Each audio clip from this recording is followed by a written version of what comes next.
નમસ્કાર તમામ મીડિયાના મિત્રોનું આજે આ પ્રેસ કોન્ફરન્સમાં સ્વાગત છે। આજે આપણે વિસાવદરનું જે પેટા ચૂંટણી થઈ રહી છે એમાં ભારતીય જનતા પાર્ટીના કેન્ડિડેટ દ્વારા કેવી ગડબડ કરવામાં આવી રહી છે અને કાયદાકીય રીતે જે કંઈ ઇલેક્શન કમિશનની ગાઈડલાઈન હોય એનું પાલન કરવામાં આવી રહ્યું નથી તેના વિશે આજે વાત કરવાની છે। આજે તમે જોયું હશે કે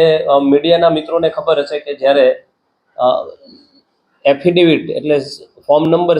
26ની જે એફિડેવિટ છે એની અંદર 8.2 નંબરનો પેરા એ આખો જે ગવર્મેન્ટે ઇલેક્શન કમિશન ઓફ ઇન્ડિયાની પ્રિસ્ક્રાઇબ એફિડેવિટ હોય એમાં એમને નથી કરેલું, પણ એમાંથી 8.2 નંબરનો આખો પેરા એમને ડિલીટ કરી દીધો છે અને પોતાની જાતે પોતાની એફિડેવિટ કરેલી છે। એ તમને ખબર જ હશે કે જે પબ્લિક ડોમેનમાં અવેલેબલ જ છે। એના વિરુદ્ધ અમે રિટર્નિંગ ઓફિસરને કમ્પ્લેન કરી હતી અને રિટર્નિંગ ઓફિસરે અમને જવાબ આપ્યો છે, પણ એ જવાબથી અમે સંતુષ્ટ નથી, એટલે ઇલેક્શન કમિશન ઓફ ઇન્ડિયામાં અમે ફરિયાદ કરીએ છીએ અને કરી દીધી છે। એના સિવાય બીજું છે કે જે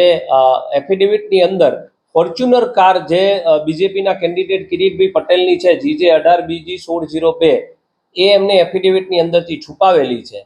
તો એ ખોટી એફિડેવિટ કરવી એ પણ ગુનો છે અને એનાથી પણ એમનું ફોર્મ રદ થઈ શકે છે। એટલા માટે અમે ઇલેક્શન કમિશન ઓફ ઇન્ડિયાને ફરિયાદ દાખલ કરેલી છે અને શક્ય હશે તો એમના વિરુદ્ધ અમે ક્રિમિનલ કમ્પ્લેન પણ આજકાલની અંદર વિસાવદર લોકલથી અમે દાખલ કરશું। એના સિવાય ત્રીજી મહત્વની વાત એ છે કે સરકારી સંપત્તિનો બેફામ ભારતીય જનતા પાર્ટી દ્વારા દુરુપયોગ થઈ રહ્યો છે કે જેમાં આપણા માનનીય મુખ્યમંત્રી શ્રી ભૂપેન્દ્રભાઈ પટેલ, તમે જોયું હશે કે એક ગાડીમાં સવાર થઈ અને રોડ શો કરતા હતા અને એમાં એ જે ગાડી છે એ ગવર્મેન્ટની ગાડી છે, તો ભારતીય જનતા પાર્ટી ગવર્મેન્ટની એટલે ગુજરાત સરકારની સંપત્તિનો દુરુપયોગ કોઈ પણ પોલિટિકલ પાર્ટી માટે ના કરી શકે એના વિરુદ્ધ પણ અમે ઇલેક્શન કમિશન ઓફ ઇન્ડિયાની અંદર કમ્પ્લેન દાખલ કરેલી છે। અને મારે વિશેષ કરી અને વિસાવદરની જનતાને કહેવું છે કે તમે પોતાનો મત વેડફતા નહીં, કારણ કે જો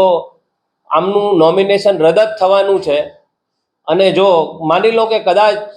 જીતવાના નથી પણ જો જીતી જાય તો પણ તમારા આપેલો મત છે વ્યર્થ જશે, કારણ કે ભવિષ્યમાં એમનું નોમિનેશન અથવા તો એ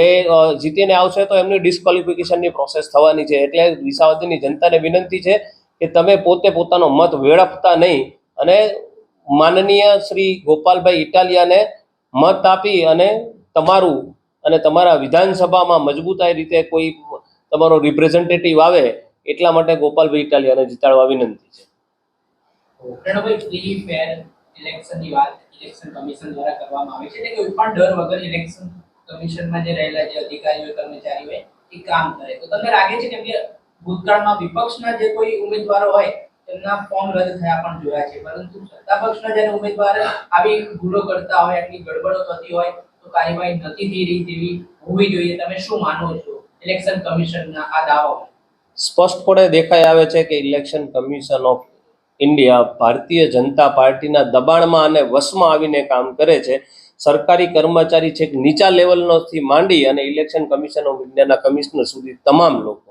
કારણ કે રિપીટેડલી ઘણી બધી અમે એવી કમ્પ્લેન કરેલી છે, 2022માં પણ કરેલી છે, આ દિલ્હીના ઇલેક્શનમાં પણ કરેલી હતી, અત્યારે પણ અમે આ કરેલી છે, છતાં પણ રિટર્નિંગ ઓફિસરે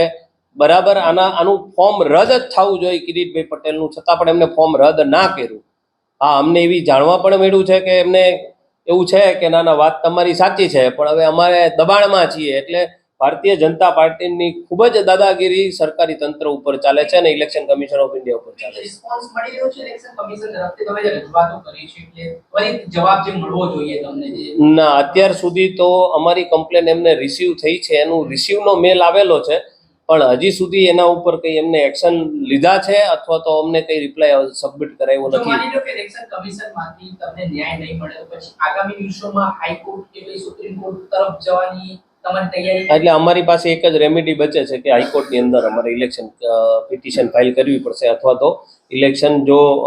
એમનું નોમિનેશન રદ ના થાય તો એના માટેની તજવીજ કરવી પડશે।